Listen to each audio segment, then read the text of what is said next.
అమలు చేయాలని గత కొన్నేళ్లుగా రాయలసీమ ప్రాంతంలో రాజధాని కర్నూలులో హైకోర్టు ఏర్పాటు చేయాలని చెప్పేసి రాయలసీమ విద్యార్థి యువజన సంఘాల జేఏసీగా మేము ఉద్యమాలు చేస్తుంటే ఈ రాష్ట్ర ప్రభుత్వం మా పోరాటాలకు సపోర్ట్ చేస్తూ గతంలో జీఎన్ రావు కమిటీ అదేవిధంగా హైపవర్ కమిటీని ఏర్పాటు చేసి 3 రాజధానుల ముద్దు అమరావతి వద్దని చెప్పేసి ఈ రాష్ట్రం ప్రభుత్వం ఈ బిల్లును ప్రవేశపెట్టడాన్ని మేము స్వాగతిస్తున్నాం. ఎందుకంటే నిన్న జరిగినటువంటి శాసన మండలిలో ఈ తెలుగుదేశం పార్టీకి చెందినటువంటి ఎమ్మెల్సీలు ఈ బిల్లును వ్యతిరేకించడానికి కూడా మేము తీవ్రంగా ఖండిస్తున్నాం. ఎందుకంటే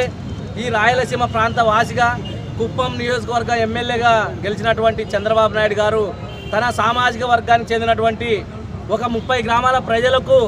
ప్రజల కోసం పనిచేస్తున్నాడే కానీ ఈ రాయలసీమ ప్రాంత వాసుల కోసం కానీ ఈ రాష్ట్ర ప్రజల అభివృద్ధికి నోచుకోకుండా మాట్లాడటాన్ని మేము తీవ్రంగా వ్యతిరేకిస్తున్నాం. ఎందుకంటే చంద్రబాబు నాయుడు గారికి 2014లో ఈ రాష్ట్ర ప్రజలు కంకణం కడితే ఒకే ప్రాంతంలోనే రాజధాని, ఒకే ప్రాంతంలో హైకోర్టు ఏర్పాటు చేసి రాయలసీమ ప్రాంత వాసుల గొంతును నొక్కినటువంటి ఘన చరిత్ర కూడా ఈ చంద్రబాబు నాయుడు గారికి ఉందని చెప్పేసి కూడా మేము ఇవాళ చెప్తున్నాం. ఎందుకంటే నిన్న 2019 ఎన్నికల్లో ఈ రాష్ట్ర ప్రభుత్వం వైసీపీ మెజార్టీ ఎమ్మెల్యేలు గెలిపించినటువంటి ఈ రాష్ట్ర ప్రజల అభివృద్ధి కోసము పరిపాలనా వికేంద్రీకరణ, అభివృద్ధి వికేంద్రీకరణ పేరుతో ఈ రాష్ట్రాన్ని 3 ముక్కలుగా పరిపాలనా వికేంద్రీకరణ జరగాలని శాసనసభలో బిల్లును ఆమోదిస్తే శాసన మండలిలో తన ఎక్కువ మెజార్టీ ఉన్నటువంటి ఎమ్మెల్సీలను రెచ్చగొట్టి వీటన్నింటినీ అడ్డుకోవడాన్ని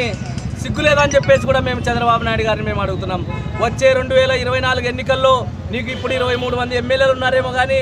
వచ్చే 2024 ఎన్నికల్లో నిన్ను 0% మార్చడానికి కూడా